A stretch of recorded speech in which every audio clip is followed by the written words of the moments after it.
And welcome to the meeting of the Perth and Kinross Licensing Board today, the 8th of March. I'd like to introduce members and officers as the meeting is being recorded. On my far right, I have Councillor Hugh Anderson, Councillor Ian McPherson, Councillor Grant Stewart, myself as convener, Councillor Peter Barrett, Deputy Clerk to the Board, Colin Elliott, Bailey Chris Ahern, and Councillor Mike Williamson. We also have online Councillor Ian James and Bailey Rona Brock. We have Shona Douglas, Licensing Paralegal, Louise Cormack, Licensing Standards Officer, and Don Stewart, Environmental Health Officer.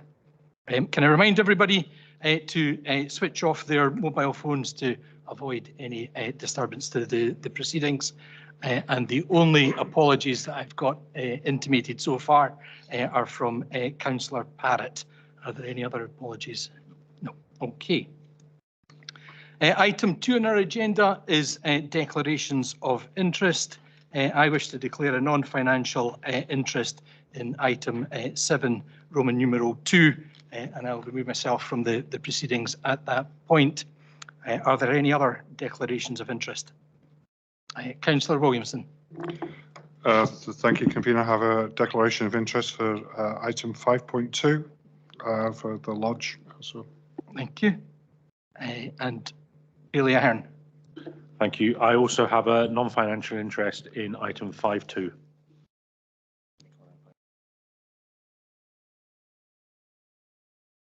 Sorry. Yeah, can I just clarify that both of those are non-financial interests? That's correct, yes. Sorry. Right, thank you. Item 3 on our agenda is the minutes of our previous meeting. Do members agree to approve the minutes of the meeting of 18th of January? Great, thank you very much. That takes us to the first of the applications, item 5.1. On page 13 of your papers. Can I ask if the participant, John Burke from the Mondsey Hotel Limited, is present? Yes, I am. Thank you. Yes, I am. Thanks very much, Mr. Burke. Do you require me to introduce everybody again, or are you happy that you're? I'm fine. Fine, good. Thank you very much.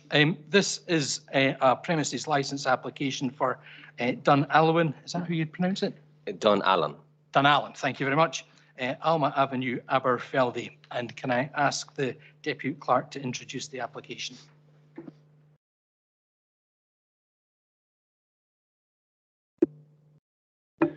Unfortunately, the sound system works only one secondary mic can be on at a time, you know. Now, of course, we have Mr. Burke from, is it the Mondsey or Monee?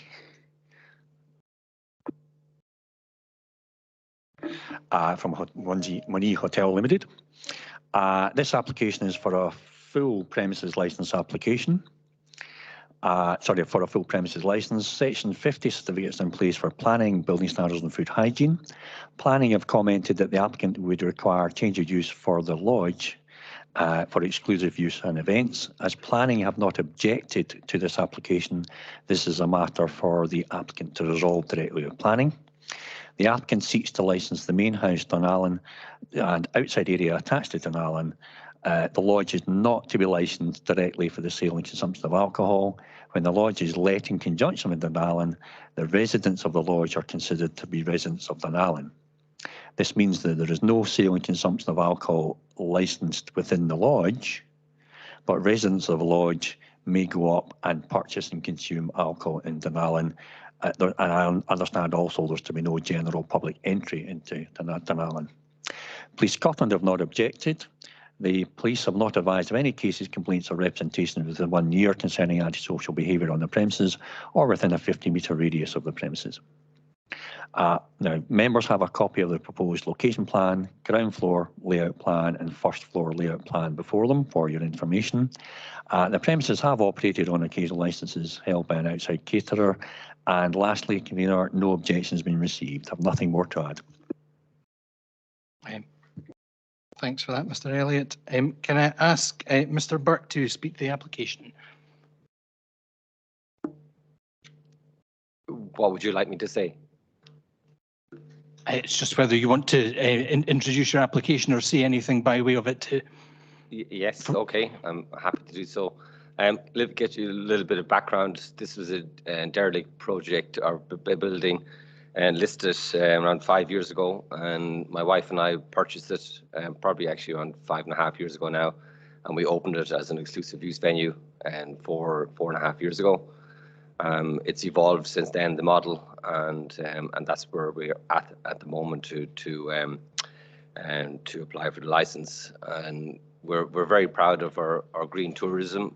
We got a gold award from the Sustainability Environmental Practices, which we do a lot of work with local partners in Aberfeldy and the area. So all our Highland experiences that we offer guests from abroad who come and stay with us is very much in partnership with local businesses. Our catering partner, Ballintiger, is a local company, so we're very, very proud of our local partnerships. Up to this point, I think going forward, the expectation of our guests when they come to stay with us is that we would have a licensed premises and the facility to purchase alcohol on site. Dunallen sleeps 18 guests, so that's the main house, and the lodge as a secondary accommodation sleeps 8 guests. So the maximum capacity at any one time is 26. We have done some weddings in the past which are over that amount, but we've decided not to do that in future. It's just a lot of hassle, to be quite honest, at larger numbers. And so we're sticking to our core kind of top end numbers of 26. Our two main target markets are very much the corporate entertainment, as well as multi-generational family groups. There are the two main groups. We don't do hen parties or stag parties, or to be honest, our price point is pretty punchy, so that rules out a lot of those type of groups. And we screen them out anyway. You can't book directly online anywhere. All inquiries come directly to us, so we have a clear idea who's coming, and that's kind of our process that we work. Thanks very much for that, Mr. Burke. Are there any questions for the applicant? Councillor Bailey Williamson. Okay, thank you. Good morning, Mr. Burke. I was just wondering, looking at your location plan or your ground floor plan, exactly where will you be serving the alcohol from, or will you do you have a designated bar, or how will it be served? We don't have a designated bar area. We have a butler's pantry area as well as a utility space, which is back of house. So we won't have a bar which a guest would go to order a drink. And the way we're going to operate is that we'll have probably a cocktail list for pre-dinner drinks and wine during dinner, and some post-dinner drinks, which we would order from a butler or any staff who's serving dinner.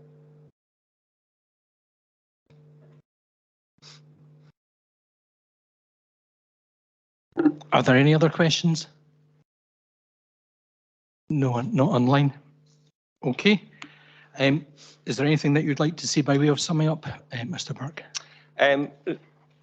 Just to say thank you for your support in this. I think it's an important addition to our business, and it will hugely enhance the guests who come and stay with us and their overall experience of Dunallen and the local area.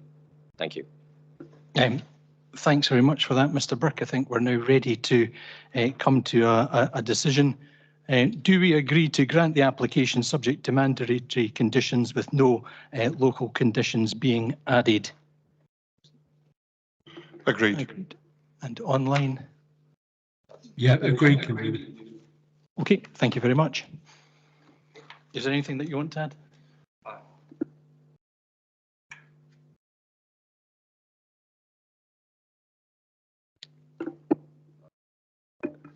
No, nothing to add. It's quite clear. Members granted subject to mandatory conditions with no additional local condition granted as a full premises licence. Great, thank you very much. And is it active immediately, or What we'll do is we do have to issue the premises license to you, and that will be issued as soon as we can, hopefully electronically. But you obviously have to then display the summary as well. Yeah, but that can be, you can ask behind the scenes. We'll get that sorted out as soon as we can. Thank you very much for your support. Really appreciate it.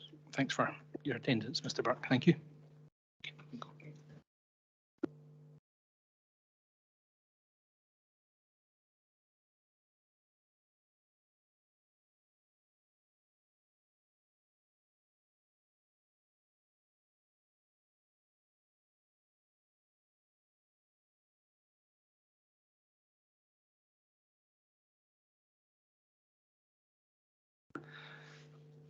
Okay, our next item on the agenda is item 5.2, premises license application for Lodge St John, number 137. It's on page 25 of the pack, and it's a premises license for Lodge St John, number 137, 12B Allen Street, Blairgowrie. Can I ask the Deputy Clerk to introduce the application? Thank you, Convener. Now, on this occasion, the applicant wishes to participate by way of written representation. You have that before you in your papers. The application is for a full premises licence. The proposed operation is limited to lodge events for members and guests only. Section 50 certificates in place for planning, building standards and food hygiene. Police Scotland have not objected, and they've advised there are no cases, complaints, representations within 1 year concerning antisocial behaviour on the premises or within a 50-metre radius of the premises. Now, members, the premises previously had a premises licence from 2009 until it was surrendered on 26 September 2019. Having been surrendered, they now need to apply of new to get it back again, of course. As a members qualifying club, board policy 10 on members club is relevant, and you have a copy of that before you. The policy states that a local condition will be imposed unless circumstances indicate otherwise, such that the club shall continue to meet the requirements of a qualifying club. The reason for this local condition is that members clubs enjoy certain privileges under the Licence Scotland Act 2005, such as not requiring to name a designated premises manager. The previous premises licence that was surrendered did contain this local condition. Members have a copy of the proposed location and layout plans before you for your information. The premises have operated on occasionals recently, and finally, Convener, no objections have been received. I have nothing more to add. Thanks very much for that, Mr. Elliott. Are there any questions for the Deputy Clerk? No. In which case, I would say that we're now ready to come to a decision. Do we agree to grant the application with one local condition concerning the lodge must remain as a qualifying club? And online? Agreed. Thank you very much. Is there anything else that you want to add, Deputy Clerk? No, just to narrate that the full local condition that would be granted subject to mandatory conditions. A local condition is the licence holder shall continue to meet the requirements of a club of such description as may be prescribed under the Licence Scotland Act 2005 to be a qualifying club, and shall abide by its written constitution and rules. Thank you. Thanks very much, Mr. Elliott. Can we bring Bailey's, Ahern and Williamson back into the meeting?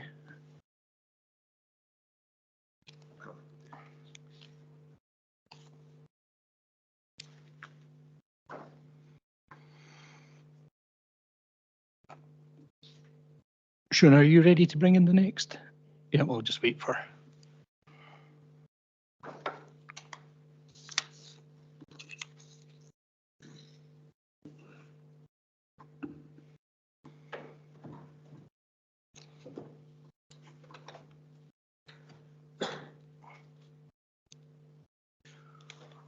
Okay, item 6.1 on our agenda is provisional premises licence application for Braidhawk Reception Building. It's on page 37 of the pack.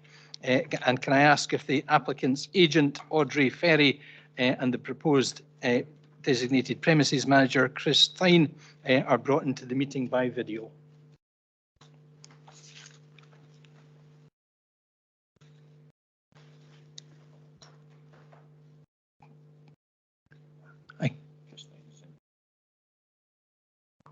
Okay. Can I ask Mr. Thine if you're able to switch your video camera on? Okay, thank you. I'll just introduce the members of the board to you. On my far right, we have Councillor Hugh Anderson, Councillor Ian McPherson, Councillor Grant Stewart, myself, Councillor Peter Barrett, convener of the board, Colin Elliott, who is Deputy Clerk to the board, Bailey Chris Ahern, and then Bailey Mike Williamson. And joining us online, we have Councillor Ian James and Bailey Rona Brock. Also in the chamber, we have Shona Douglas, licensing paralegal, Louise Cormack, licensing standards officer, and Dawn Stewart, environmental health officer. So can I ask if the applicant's agent, Audrey Ferry, sorry, can I just say that this is a provisional premises licence application for Braidhawk Reception Building, Southbridge End, Crieff, and I can ask the Deputy Clerk to introduce the application. Thank you. Thank you, Convener. I think it's clear that obviously members know who's participating. We have Audrey Ferry as agent and Chris Thine as the proposed designated premises manager. Now, members, this is a provisional premises licence application. Delegated powers apply to the confirmation stage. The powers of the board at the confirmation stage are limited, so members should consider all aspects of the provisional application, including whether or not to impose local conditions today. Section 50 certificates are in place for planning and food hygiene. For a provisional premises licence application, only planning permission needs to be in place. Now, planning permission from 2022 was granted 23rd of August 2022 for part change of use of the reception building to form a restaurant, class 3, and hot food takeaway. Relevant planning conditions include condition 5. Prior to the commencement of development, a noise management plan should be submitted for the written approval of the planning authority. Now, a Section 50 certificate is not in place for building standards. They've commented that the building appears to have been altered without a building warrant. As the works are complete, an application for completion certificate where no building warrant has been obtained must be submitted. The agent's been notified of this. A provisional premises licence can be granted today, but this issue will have to be resolved prior to confirmation. Police Scotland have not objected. The police were advised there are no cases, complaints and representations within 1 year concerning antisocial behaviour on the premises or within a 50-metre radius of the premises. As delivery of alcohol is sought, Board Policy 5.22 on the delivery of alcohol to and consumption by persons under 18 or drunk persons is relevant, and members have a copy of that policy before them. It's a matter for the Board whether it is necessary or expedient to impose a local condition on the licence if granted to reflect that policy. Now, members, you have a copy of the proposed location and layout plans before you. The premises have recently operated on occasional licences. And lastly, Convener, no objections have been received. I've nothing more to add. Thanks very much for that, Mr. Elliott. Would the applicants please speak to the application? Good morning, Your Honours. As Mr. Elliott has said, my name is Audrey Ferry, and I appear on behalf of the applicants in this matter. So this application relates to what is the reception building at Braidhaw Park.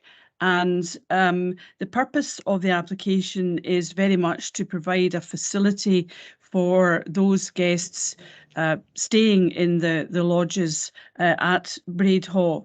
So the intention is that there will be a cafe, restaurant, bar of a capacity of around 50. So it's a fairly small facility. And at the moment, obviously, we're in very low season, so there isn't food available, but the intention is that there will be a full menu, and the hope is that the guests at the lodge will use the facility for breakfast, lunch, dinner. As it's a family-orientated park, the anticipation is that dining will be early. So again, as it's a family-orientated holiday park, and the applicants would very much like to have children and young persons on the premises so that families can eat together.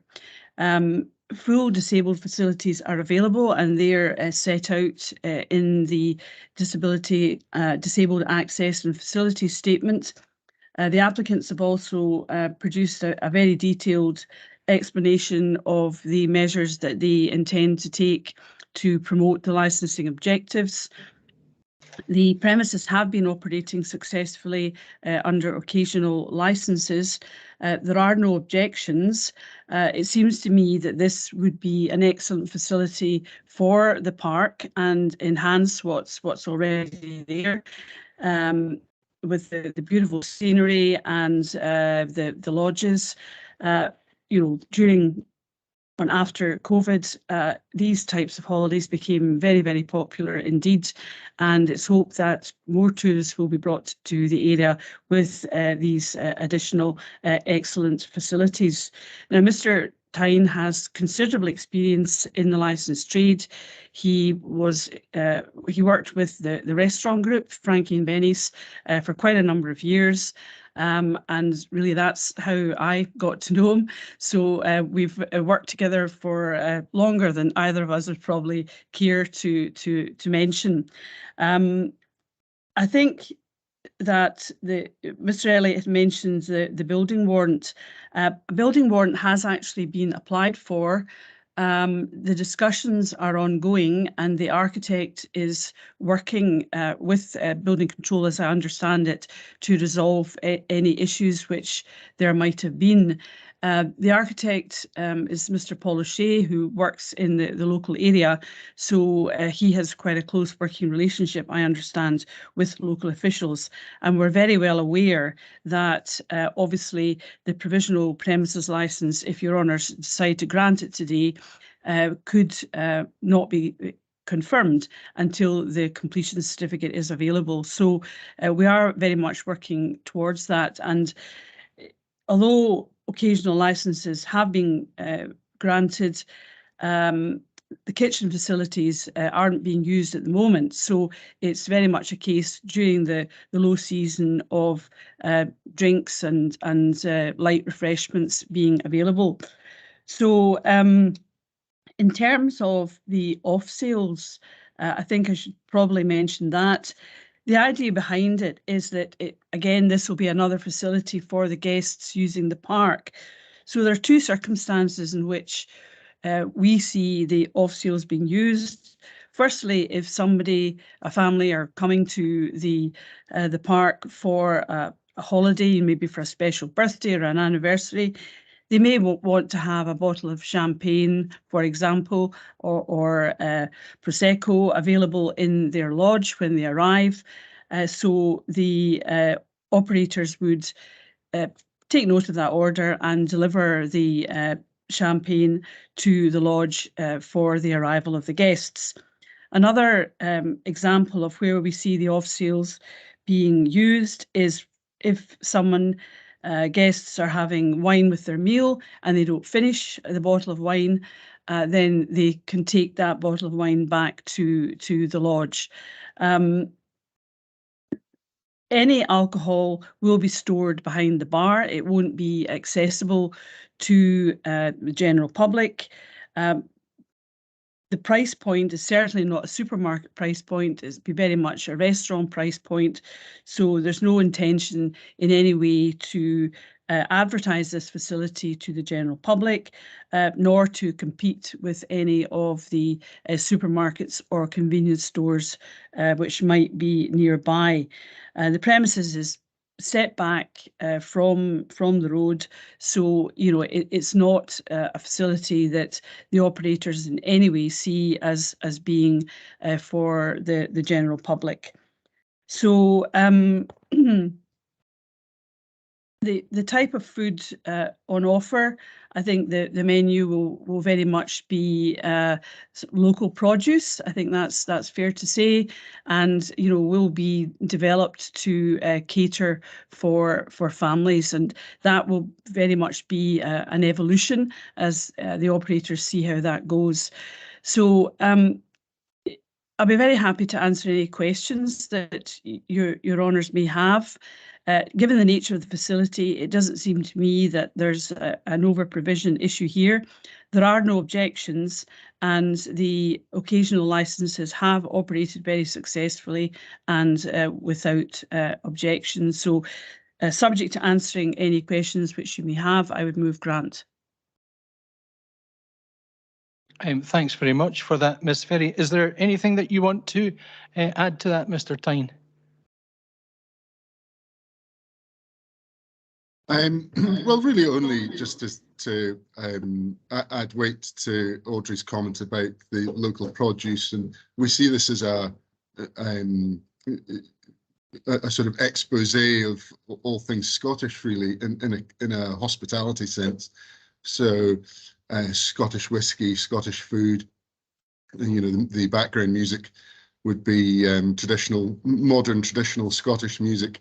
And you know, I think that certainly adds to the rich fabric of the area. You know, hospitality, you know, is something that Scotland certainly is famous for, and we really want to fly that flag, albeit a relatively small one, in that location. Okay, thank you very much for that, Mr. Tyne. Ms. Ferry, you described a couple of the ways in which you would be selling alcohol. I just wondered whether the intention was also, if people were ordering takeaway menus, whether there was the intention was to have the option of being able to provide a bottle of wine or something if people wanted a delivery to their chalet. Yes, I think that might be part of the evolution of the business. I suppose to a certain extent, we're future-proofing it. And you know, thank you for reminding me of that, convener. So yes, I mean that may well be an option, you know, going forward, and that's something that Chris and I have discussed. But again, you know, these are options. It's probably a relatively small part of the business, certainly at the start, and they'll see how it goes if your honours decide to grant the application. Okay, thank you very much for that. I've got a question from Bailey Mike Williamson. Thank you, convener. My question is this: I'm just seeking some reassurances about fire escapes and fire extinguishers, etc. I take it, you know, I'm trying to decipher your map, but I take it there must be adequate fire escapes within the building.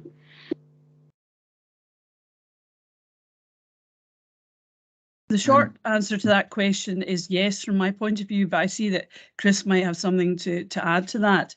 You know, looking at the plan, I can see that there are escapes and they're marked, and obviously the firefighting equipment is marked on the plan as required, and it's shown on the legend. I think there perhaps were some fairly lengthy discussions about this, and maybe Chris might be able to elaborate there. Well, yes, just to say that it's our view that the provision is adequate. There's a fire escape to the rear of the kitchen. There's the front doors, and there is an escape in the main restaurant area, which is marked on the plan, and there are appropriate fire extinguishers throughout the building of the appropriate type for the various uses that might be required, and they're all in the correct positions and clearly marked. So I would say it's absolutely adequate. Okay, thank you very much. Thank you. Bailey Brock. Thank you, convener. Yes, there's one question I just want clarification on. Ms. Ferry referred this application purely the restaurant part for just the park itself, you know, for the chalets and that are in it. But I know that adjacent to the area is housing schemes, and the local play park is just quite close beside it, and many have used the shop premises for purchasing things. So is this going to be, in case any of them ask if they could go to the restaurant, is this purely just going to be for the site itself, or are you looking to allow others from just outside to come to it? I think that we would not, turn away customers who come from outside the park, but the primary purpose is to provide a facility for the park. But clearly, if people are out walking or in the the play park with their children and they wanted coffee and cake, then they'd be very welcome. And my second question is, convener, if that's okay, that I note the shop will operate until 10 o'clock. Is that the case, that you're looking at both for the restaurant and the shop together? Or am I reading that? Well, wrong? the shop is part of the reception building, so the shop won't sell any alcohol. So any alcohol will have to be purchased from behind the bar. The shop only sells non-alcoholic soft drinks and items that you might want, or sweets, crisps, that sort of thing. So there will be no alcohol storage or display in the shop. But does the 10 o'clock, that is for the restaurant as well? Yes, the hours that we've sought for the restaurant are actually the Perth and Kinross policy hours. So that's 12 midnight Sunday to Wednesday inclusive, Thursday, Friday and Saturday until 12:30 a.m. So of course, the reality is that those hours may not be used. In terms of the off-sales facility, we have opted for the statutory hours. So, a terminal hour of 10 p.m. So anyone finishing their meal, for example, before 10 p.m., but not finishing their bottle of wine could remove it. Deliveries to the lodges could be ordered before 10 p.m., but obviously not after 10 p.m. So statutory hours. That's great. Thanks very much for that. Bailey Ahern. Thank you very much. Ms. Ferry, you mentioned in your opening statement about no need to advertise events, and you've just mentioned in answer to that question there'll be no purchase of alcohol on site. But there is also on the information that you'll be holding wine tasting and whiskey tasting events and promotional events. I take it those will be for users of the holiday park only, in going back to your original statement about advertising events. And based on your last answer, no purchase of alcohol, I don't understand the reason for the wine tasting or whiskey tasting if there's going to be no sales of alcohol. Well, what's envisaged with the wine tastings, the whiskey tastings, I mean, bear in mind that with an operating plan, it's important for operators to future-proof their license to try and include as much as they possibly can. So what's envisaged, and I'm sure Chris will interject if I'm not correct here, but what's envisaged say with a wine tasting or a whiskey tasting is if they decide to hold an event in the park for guests, as you might do in a hotel, for example. That's the idea. So clearly, as part of a wine tasting or a whiskey tasting, you're correct, there would be an opportunity to purchase alcohol as part of that event. What I intended to say, and I do apologise if I didn't make it clear, was that there will be no display of alcohol in the shop. So if a guest wants to buy a bottle of wine to take back to their lodge, then they would have to go to the bar to do that. I don't know if that clarifies matters for you. It does in terms of users of the holiday park. What I'm trying to get at is the promotional event where you'll be having tasting of wines and whiskies. And I'm assuming at that event, whoever is running that event will be wanting to sell whatever alcohol has been tasted. And that obviously won't be behind the bar. Well, I can Chris, you want possibly to- yeah. just get so our view here was about describing a potential event where, rather than us promoting that as something that we're looking to sell to the wider public, it is really if guests or a group of people visiting the area and staying at the park wish to enjoy a whiskey tasting, which is more likely to be that than a wine tasting, in all honesty, because of the Scottish angle. It is rather our ability to respond to that request than it would be us advertising that we're going to have a whiskey tasting on a given date and invite people to come along to that. Does that make sense? To Audrey's point about the shop and the bar, really, our view about the off sales is about being able to facilitate to the residents that are staying on site, rather than it being a walk in and buy a bottle of wine from the shop.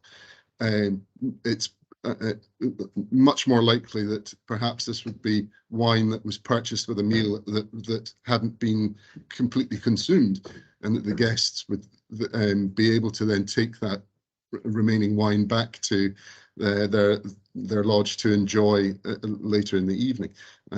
That's the likely scenario that would play out in my view. Thank you. That probably clarifies. So I was just going to add to that. I hope I'm not going to confuse matters further, but in my experience, the way tastings work is that those who attend the tasting sit at tables and they're given samples of whatever the drink is, be it wine, whiskey, and then if they're given a description by whoever's facilitating the tasting, and then if they decide they like any of the products, then they place an order, which would be delivered to them subsequently. So, it wouldn't, those who are running tastings don't normally carry enough stock with them to sell there and then. So, that's how I've attended tastings in the past and how I would expect them to operate. Thank you. That clarifies it, because the two words that got me was the promotional event. And when I read that, I was thinking of you getting in a distillery, for example, with their samples of whiskies from a distillery, and then giving whiskey tastings of that stock. And it's the promotional event was the bit that I was trying to get around. But if you're just talking about the stock you hold and the people using the actual park and not having somebody coming in and then selling alcohol on the premise based on what they bought in from wherever. But if that's the case of what you said, then thank you. Okay, thank you for those answers. I'm not seeing anyone else wanting to ask any questions. Can I just ask the applicants if there's anything they want to say by way of summing up? Mrs. Ferry. I don't think there is anything I need to add. I think I've made all the points that I require to make, and I don't want to detain your honours any longer. Okay, thank you very much for that, Mrs. Ferry. I think we are ready now to come to a decision. Do we agree to grant the application subject to mandatory conditions, with one local condition concerning deliveries to be added? Agreed. Oh, sorry, hold on. Okay. Councillor Anderson. Okay.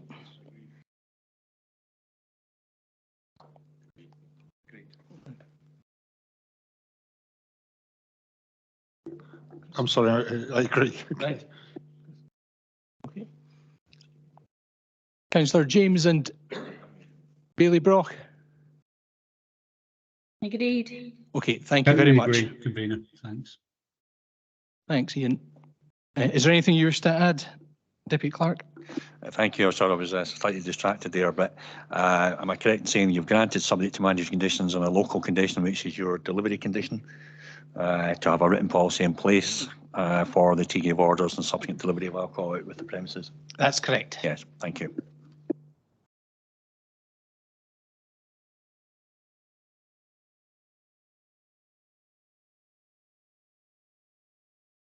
Sorry, thank you very much. And that takes us on to our next item of business.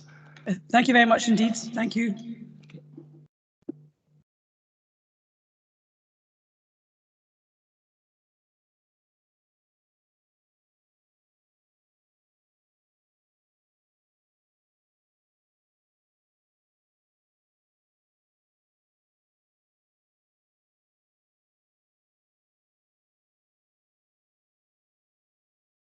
Okay. Our next item of business, item 7.1, is a major variation application, BP Services and MS Connect. It's on page 49 onwards of the pack. Sean, have we brought the licence holders agent, Mr. Hunter, into the meeting?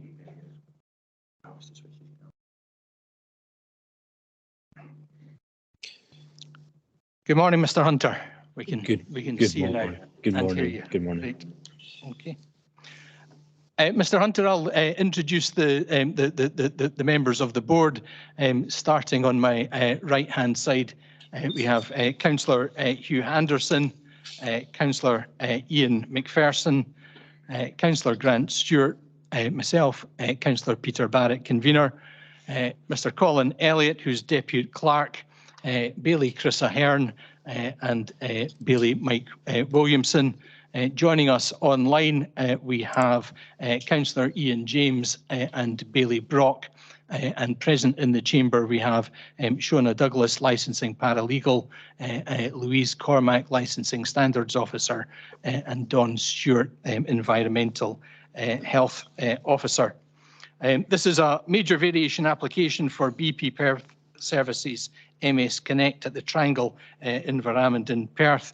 And can I ask the Deputy Clerk to introduce the application? Thank you, convener. We of course have Mr. Hunter participating as agent for the premises licence holders here. The proposed variation seeks to increase the off-sales display area behind the till, resulting in what I would describe as a marginal increase in the off-sales capacity. Members have a copy of the proposed layout plan within your papers. And lastly, convener, nothing more to add other than to say no objections have been received to the application. Okay, thank you for that. Can I ask the applicants or their agent to speak to the application? Certainly, thank you. Yes, so the background to this one, Your Honours, is that in June last year, BP made a minor variation to reduce their capacity when they changed the layout of the spirits display behind the counter. It was previously effectively a kind of tall display, and they changed it so that it was across the way. That resulted, notwithstanding that, actually in a reduction in capacity. But after that was done and the refit was undertaken, the architects realised that they had incorrectly measured one of the shelving areas in the plan, so we had to come back with this major variation, which, if there was such a thing as a minor major, this would probably be it, because it results in, I think, a 0.1 square metre increase from what is currently there, and had they been savvy enough not to reduce it in the first instance, it would be an increase of about 0.05 square metres. But nevertheless, because it's an increase, we have to go through that process. But on any view, it's de minimis, and in the absence of any adverse comment, I'd simply invite you to grant the application. Of course, happy to answer any questions you might have. Thank you. Thanks very much for that. Mr. Hunter, are there any questions? No, just looking around to double check online. No, okay. Well, in which case, is there's anything you want to say by way of summing up, Mr. Hunter? No. Definitely not. Definitely not. Thank you. In which case, we're ready to come to a decision. Do we agree to vary the operating plan and amend the layout plan as sought? Agreed. Online. Agreed. Agreed. Thank you very much. Is there anything you want to add, Deputy Clerk? Nothing to add, really, Convener. I think it's very clear. Amending the operating plan to the new capacity, amend the layout plan as sought, and really just a variation application granted. Thank you very much. Okay. Thanks very much, Mr. Hunter. And that takes us on to our next item of business, which is item 7.2, and I'll vacate the chair at this point.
Okay, thank you, everybody.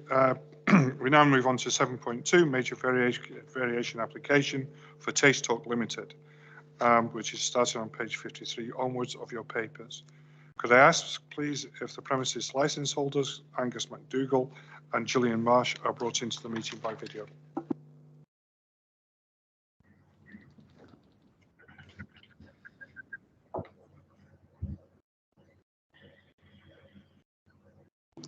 Okay, thank you. We also have Louise Cormack, who's the licensed standings officer, Dawn Stewart, environmental health officer for Perth and Kinross Council, are also present. Introduced officers, the members are, Councillor Hugh Anderson, Councillor Ian McPherson, Councillor Grant Stewart, and Bailey Chris Ahern, and myself, Bailey Mike Williamson, who is convening the meeting. Online, we have Bailey Rona Brock and Councillor Ian James. This is a major variation application for Taste Talk Limited, 14 High Street, Dunkeld. Could I therefore ask the Deputy Clerk to introduce this application? Thank you, Convener. Bear with me, obviously there's quite a lot been involved in this application, so I will go through matters as best as possible. Now, the premises licence holders are Taste Talk Limited, but my understanding is we have Gillian Marsh and Angus McDougall from Taste Talk today, who I can see. We also have Mr. and Mrs. Robinson as objectors, who are present as well by video. Now, the Licensed Standards Officer, Louise Cormack, is present, and we have Dawn Stewart from Environmental Services, as Vice Convener said. Now, the provisional premises licence was granted by the board on 4th November 2021, and it was confirmed as a full premises licence on 26th January 2022. Alcohol, whisky, can be sold from the premises. Now, this variation application seeks to firstly amend the description of the premises. Only the last words in each existing paragraph would change from malt whisky or whisky to alcohol. Now, members, during the hearing on the original premises licence application on 4th November 2021, it was apparent that other types of alcohol were to be sold, which includes gin, not just whisky. Hence, this part of the request of the variation to tidy up the description of the premises. Now, the other part of the variation application is proposed to add recorded music and films as activities taking place within core hours. They were not sought in the original premises licence application, hence the second part of this major variation application. Now, the licensing board first considered this major variation application on 10th March 2022. Now, as a result of the local elections in May 2022, the councillors sitting on the board today are different from when this was originally discussed.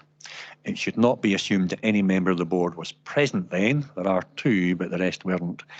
All aspects of the variation should be considered today. Now, members, on 10th March 2022, the then board deferred consideration of the application to a future meeting of the board, subject to the following conditions. Firstly, for soundproofing work to be completed. I think at that point it was planned. And secondly, to allow the licensee an opportunity to commission a noise impact assessment on the effectiveness of those measures following their completion, should the licensing standards officer think that is required. Taking a slight step back, members, to explain the papers before you, the original letter of objection from Mr and Mrs Robinson dated 2nd February 2022 is in your papers. Mr and Mrs Robinson in their objection make reference to the lack of soundproofing between the flat above, which is 14A High Street, and this premise, 14 High Street. No comment is made by board officers about the level of soundproofing. However, can be noted there was a planning permission 2014 reference which permitted alterations and part change of use from commercial to residential at what was called Nutmeg, 14 High Street, Dunkeld. It's assumed this allowed what is now 14A High Street to become a residential unit separate from the premises below, 14 High Street. Mr and Mrs Robinson suggest that the operation includes on sales due to the inclusion of tastings. Such tastings are incidental to off sales and do not ordinarily require an on sales facility.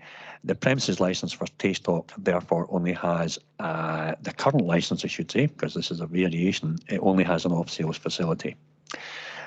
Members, the original Licensing Standards Officer's report dated 21st February 2022 is also before you. That report also attached, and you have before you, the written policies required under local condition 1 of the premises licence. Namely, you have before you Taste Talk's policy on noise mitigation, policy on dispersal of patrons, and policy on off sales and online ordering, which is of course your delivery policy. Now, following soundproofing works being carried out and in accordance with the terms of the deferral by the board on 10th March 2022, a noise impact assessment was requested by the Licensing Standards Officer. Now, you have a copy of a noise impact assessment which was received before you. It should be noted that the assessment was carried out for the owners of the premises, who I understand are National Trust for Scotland, not directly for the premises licence holders Taste Talk Limited. The Licensing Standards Officer was asked for an updated report, which you have a copy before you, and Environment Service of Perth Cross Council were also asked for a report on the noise impact assessment, and you also have a copy of that, which Don Stewart is here to speak to as required, which is page 80-81 of your papers. I have nothing more to add, Vice Convener. Thank you very much. Could I ask Mrs McCormack, Licensing Standards Officer, to speak to her reports? I refer to the above application for major variation. I called at the Licensing Board meeting on the 10th of March 2022. The Licensing Board considered that application. The business is operating as a chocolate and whisky and gin tasting experience through pre-organised talks. The business desire is to have recorded music playing to complement the tasting experience. I should advise that it is my understanding that the premises shall mainly operate during daytime hours, with the occasional pairing event taking place in the premises in the evening. The decision of the Licensing Board at their meeting was to defer the application to a future meeting of the board, subject to the following conditions: for soundproofing work to be completed and to allow the licensee an opportunity to commission a noise impact assessment on the effectiveness of those measures following their completion, should the LSO think that is required. Further note, if the soundproofing resolved the noise issue to everyone's satisfaction, then no noise impact assessment would be required. I can advise that the soundproofing work was due to be installed from inside the first floor property of Miss Caroline and Mr. Ewan Robinson in April 2022. However, that work did not go ahead as anticipated. The installation of the soundproofing work was carried out within the ground floor business of Taste Talk and was completed the 15th of May 2022. On notification of the work being completed, contact was made with Miss Caroline Robinson a proposed course of action was agreed and it was decided that a period of time be given to make an assessment of the works. I note that a period of testing of scenarios took place, which included the business playing recorded music at an agreed time. During my engagement with Ms. Robinson, I recommended that the findings were shared with me, and to facilitate this, she could register and utilise the Noise app. Ms. Robinson submitted readings through the Noise app to myself and Environment Services on the 15th of June 2022. I should confirm that my knowledge on Soundscape is limited. However, monitoring of Soundscape did confirm sound transference. Given those concerns, I can confirm that a request was made to Taste Talk on the 15th of June 2022 that a noise impact assessment was carried out in line with the deferral by the Licensing Board. The noise impact assessment was received on the 1st of December 2022 by myself. However, it is noted that the document is dated the 24th of August 2022. Thank you.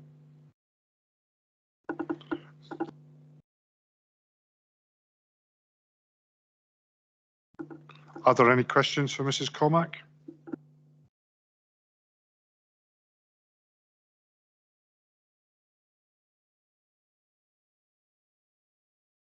If there are no questions for Mrs. Cormack, could I please ask Ms. Stewart, Environmental Health Officer, to speak to her note?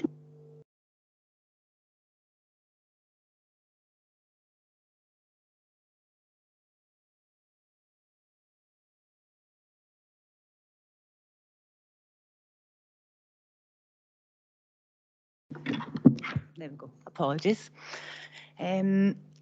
So I was asked to look over the noise impact that was carried out, and that was undertaken by CSP Acoustics. So this was based on the sound insulation properties from after the insulation had been put in place.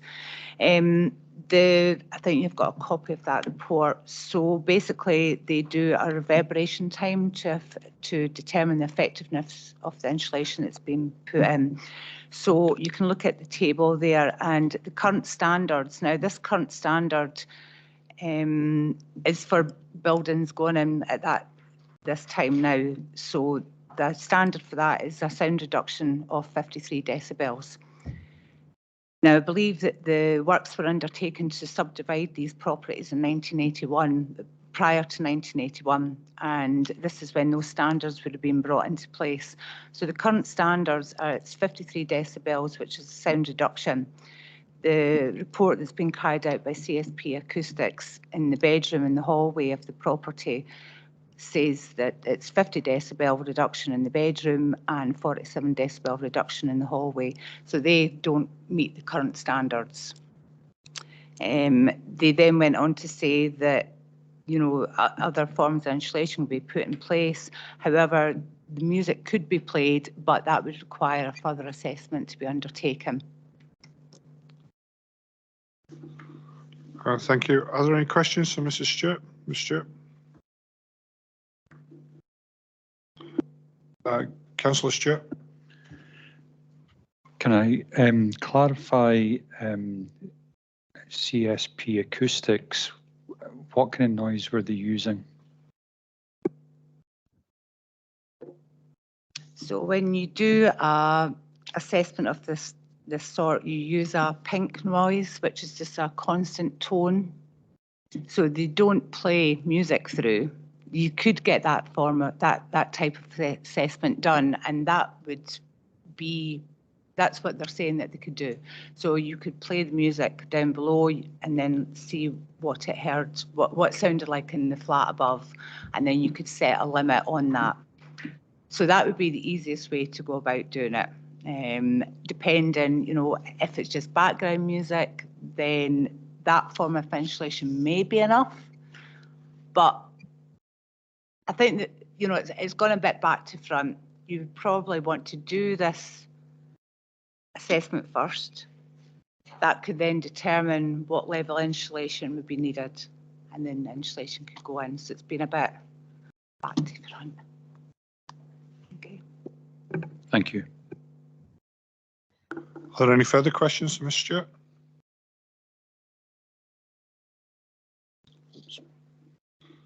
If there are no further questions for Ms Stewart, could I please ask Mr. and Mrs Robertson to speak to their objection?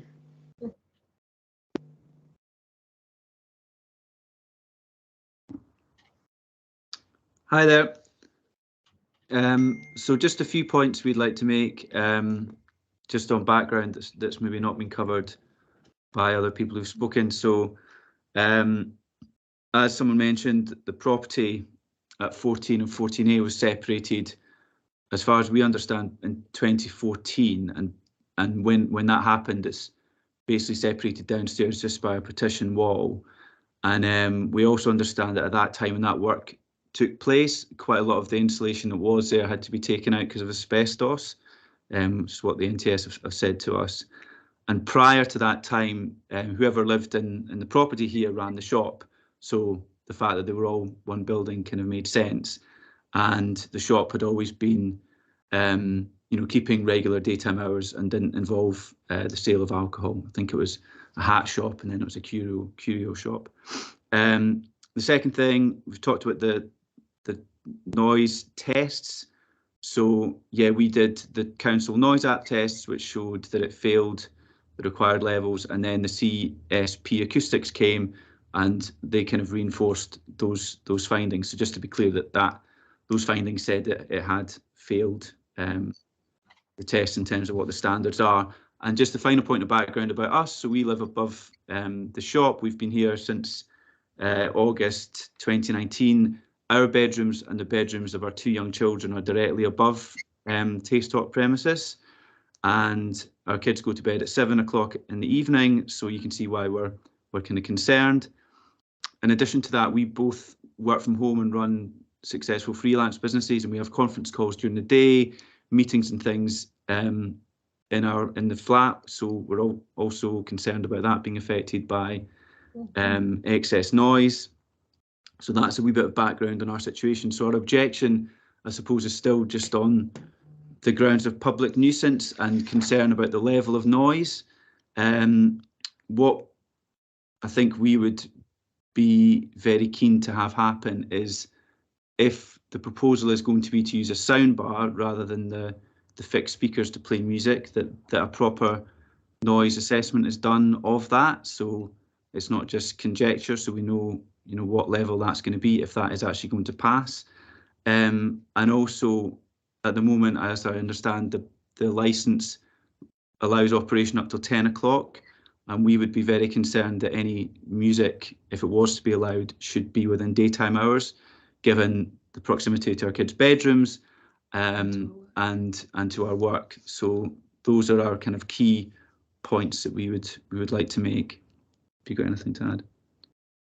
Nope. And you're happy to answer any questions. Okay, thank you. Do members have any questions for Mr. and Mrs. Robertson? Councillor Hearn, Belly Hearn, pardon. Thank you very much, and thank you for your deputation. Can I just clarify on what you said then? That your children go to bed at 7 o'clock, and you said in your statement there you would be happy if music was played during the day, and then you clarified that you're working from the premises and it might affect any online meetings you had. Can you? I take it you're not happy for music to be played at all, despite what you just said in your statement there. So what would be, thanks.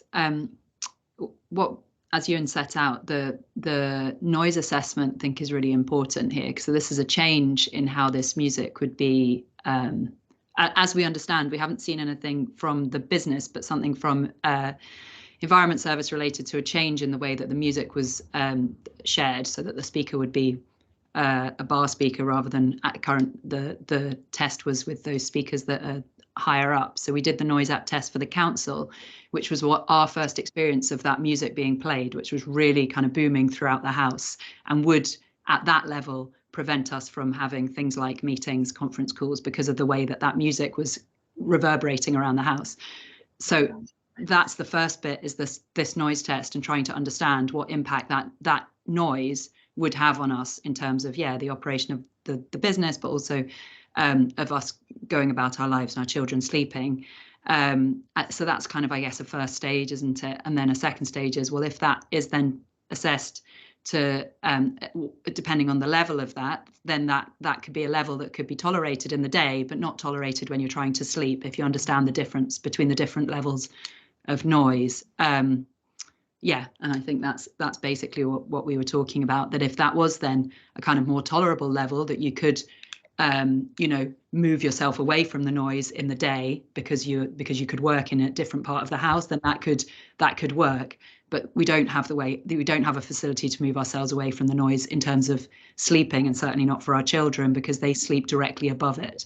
So that is a particular concern and really, really worrying for us from the time they go to bed because of the obvious disturbance.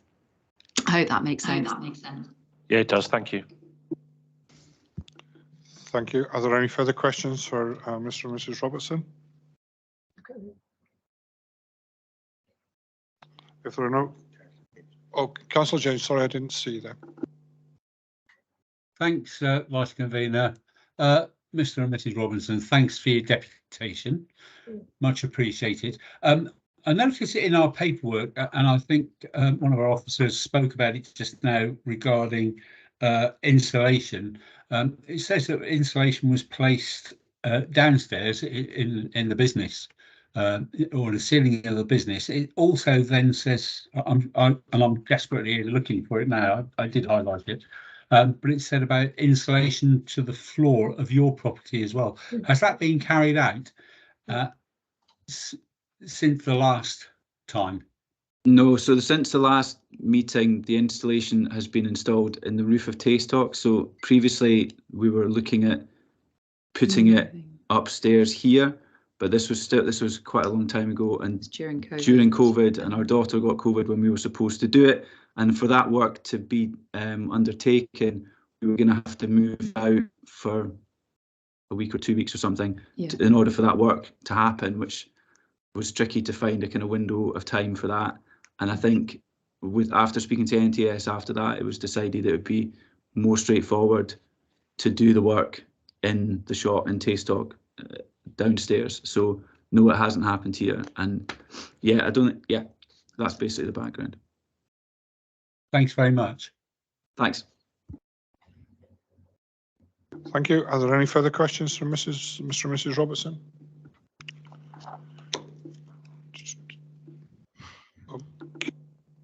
Sorry, if there are no further questions from Mr. and Mrs. Robertson, could I please ask Gillian Marsh and Angus McDougall to speak to their variation on their application? Yes, good morning. Can you hear me all right? Yeah. Yes. Yeah. Thank you. Yes, thanks for allowing us to speak today. I'd like to give you a little bit of background to our business. We are a tasting business. Like everyone else, we're trying to earn a living. I understand you've just heard from our neighbours upstairs, and they work from home. They're earning a living too. We opened up during COVID, very difficult time to open a new business, but we did it, and I think we're enjoying our business, and everybody that comes and has one of our tasting events seems to absolutely love it. So that's a very positive thing. I've had a lot of support from Shona Douglas, our paralegal, and Louise Cormack. They've been fantastic because I never had to deal with anything in licensing before, from a banking and police background. And my colleague Angus, fellow director, is a fellow banker as well.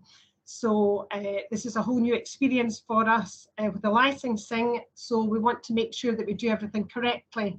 What I would say is that we always wanted to have the music as part of our experience. And when I'm talking about music, and I will say at this point, our working hours are 10 o'clock till 5 o'clock. We close at 5 o'clock every night. I know you keep hearing that children are in their bed at 7 o'clock. We're never here at 7 o'clock at night. I know our license is till 10 o'clock at night, but at the moment we're finding that we're not doing any evening. If we've done any evening events, they have been out with our premises because we go out to country house hotels and do outside events. So we close the doors here at 5 o'clock. It may be 5:15 if we have a customer in, but it's not an evening event, although our licence would cover us for that. With the mention of music, we commissioned Dougie MacLean, obviously a well-known musician, to write an instrumental CD, which has become very successful for Dougie, and he wrote it for our company. So it's called Flow. It is, as I said, instrumental. Now, we were obviously very disappointed to find out that there was problems with soundproofing, and the National Trust were very helpful, and they kept saying, yes, we're going to get it done upstairs, and getting done upstairs. And every time we got told it was getting done, something happened and it had to be cancelled. So because of that, we said, look, what could we do? So National Trust said, well, if you want, we could get the soundproofing done from your property. So we said, well, let's just bite the bullet and do it. So we said, whatever you want. And we actually told the company to put in extra than they needed. We closed for a week, so we lost a week's business, which is not ideal because it was in the summer. However, we're so excited that we were getting it done. So that's what was done. Then obviously we found out with the tests that were done upstairs that it seemed to have failed, or they said they could hear things, I don't know. But anyway, we then went down the route of having CSP out through National Trust to do the official sound check. Chap that came in brought all the heavy equipment into our property here. A fellow director, Angus, and myself had to move out. We weren't allowed to be in the premises because I think it's the noise that they put through so many decibels. I don't understand that. I'm not techie minded with that. You mentioned that we had on the wall speakers. Because of the last meeting, we've taken all these speakers down. We've never been able to use them anyway, but we took them down, and we have a little slim sound bar which we would use for our music. So in the sound check, the gentleman from CSB asked us to put the sound bar on. We duly did this. He went upstairs, did all the sound check, came back, and Angus and myself were here, and I said, be honest, can you hear it? And I actually turned it up a little bit louder than we would have played it in the premises. And he came down and he said, you can hear absolutely nothing. And that was his words. He said, you can hear absolutely nothing with the sound bar. Now, something else I would mention, we do a slideshow here, and we'd asked to do with, as well as any music, the video is an educational 2.5-minute video from Visit Scotland on the making of whisky, and there's a 2-minute video from Ian Burnett, the Highland chocolatier, to do with his chocolate making.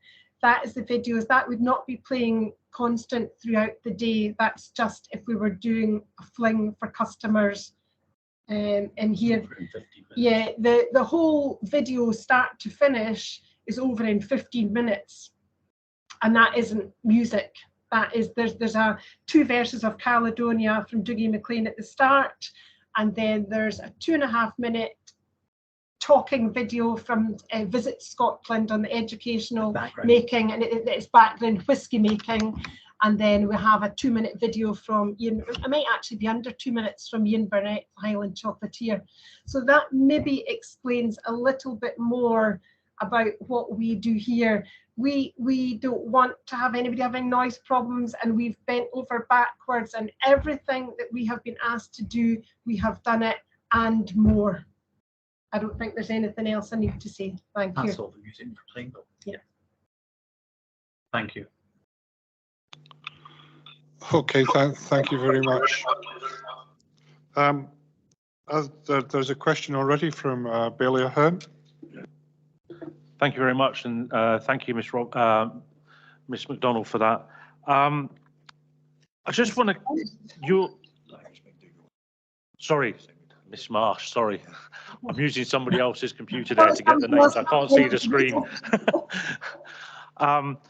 I'm just going to your own noise mitigation policy that you've written.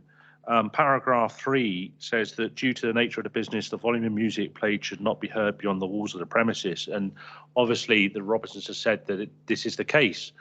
And then you go on to various mitigations on the second page of that about the staff responsibilities.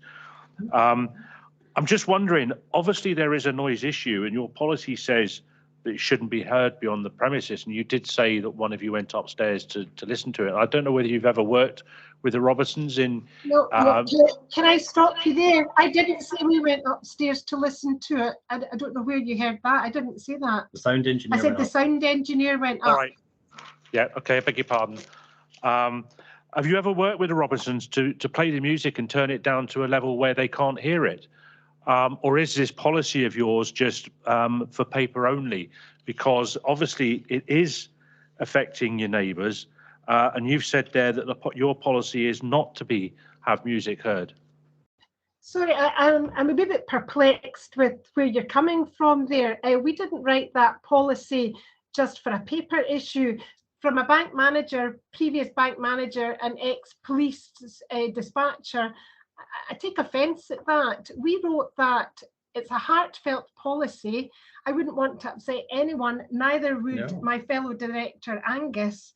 And when these policies were put in place, we weren't aware that there were soundproofing issues. Then with our Louise Cormack, our licensing standards officer and National Trust, we then said, what could we do to fix it? That's when the soundproofing was put in place. That maybe clears up your points that you're trying to make. It does a bit, but now that installation is being put in place, there is still a noise issue. And I'm just wondering with... I already said to you that when the gentleman came down the stairs and I'd had the soundbar on, I said, can you hear anything at all? And his words to me were, you can hear absolutely nothing. We have since found out from the National Trust that there are 2 sound checks that CSP will do. One is for playing music and one is a building standard suitability. We've since been told that the check that was asked to be done was a building suitability check and not a music check. Okay, with respect to that engineer going up and doing the test and coming down to say he can't hear it, that's not written down in your report. But I'm just wondering about the comments from the Robinsons saying they can still hear the music. Are you taking that into account as well? Well, they can't be hearing music now because we've never ever played any music. It was only done that day for the sound check, so we're not allowed to play music, so they can't still be hearing music. We never have music. We've not had so much as a radio on since the day in we opened this business. Not so much as a radio. No. Because we didn't want to upset anybody. Even although we did pay for the performing rights license. And if we weren't applying for an alcohol license, we would be able to play music and we wouldn't have to go through all this. Okay, thank you. Are there any further questions for Gillian Marsh and Angus McDougall? Councillor McPherson? No, it's not procedure.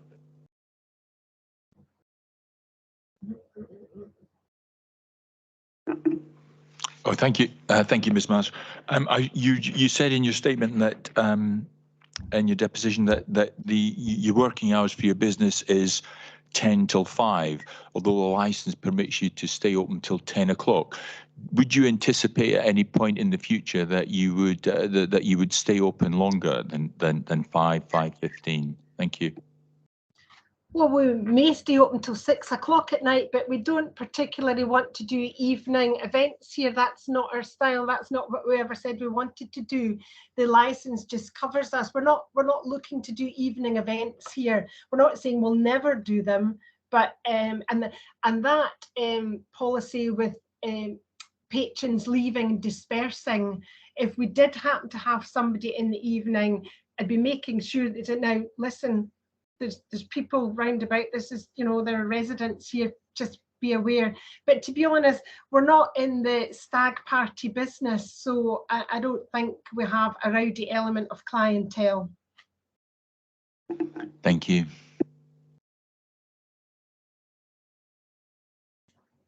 Cheers,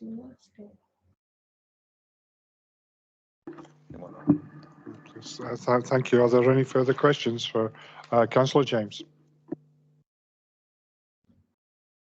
Thanks, Vice Convener. Ms. Marsh, Mr. McDougall, thanks for your deputation, appreciate it.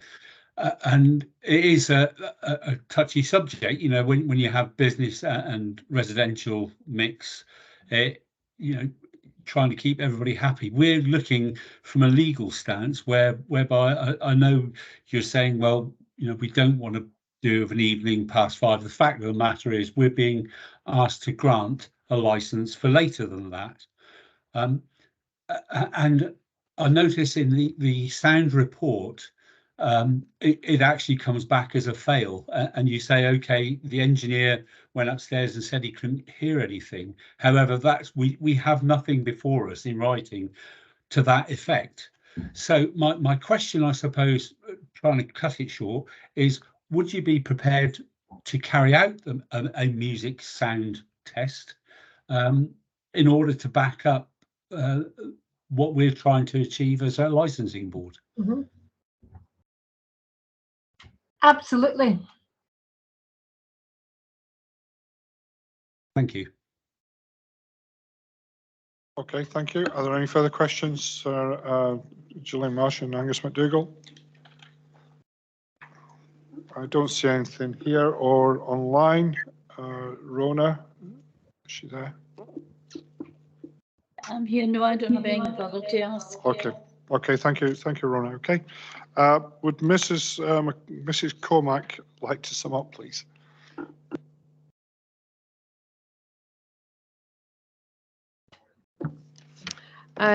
Just maybe some more background information on the back of the report that you have before you from myself with regard to the Noise app recordings. The Noise app recordings, it will record 30-second bursts. There was a few different recordings that the neighbours had taken on that particular day, and they're labelled in various different forms. During that recording, it was my opinion would be it would be low-level music that was heard in most rooms. In one room in particular, the main bedroom, it was background talking. So there was clear sound transference at that point. But with regard to the submissions made, I've got no more comments to make. Thank you. Could I ask Ms. Stewart if you would like to sum up, please? Hi. Yeah. I mean, I listened to the noise recordings as well, but I think whilst that has been, once the installation has been put in place, we're not sure if that's been done with the old speaker system in place. So that was done, the old speaker was ceiling mounted, sorry. And I believe the CSP acoustic engineer has stated now that that's changed to a sound bar, and he's suggested doing more sound testing with music playing through the sound bar.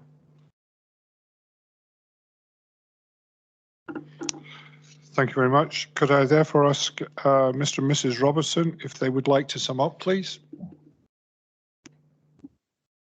Just a couple of points of clarification, just so we're clear. On the sound test, both the Noise app one and the CSP Noise app, noise test, none of that, you know, was our opinion. We, you know, you record it using the Noise app, the council Noise app, and it goes straight through to the council. There's no room for our kind of subjective opinion on it.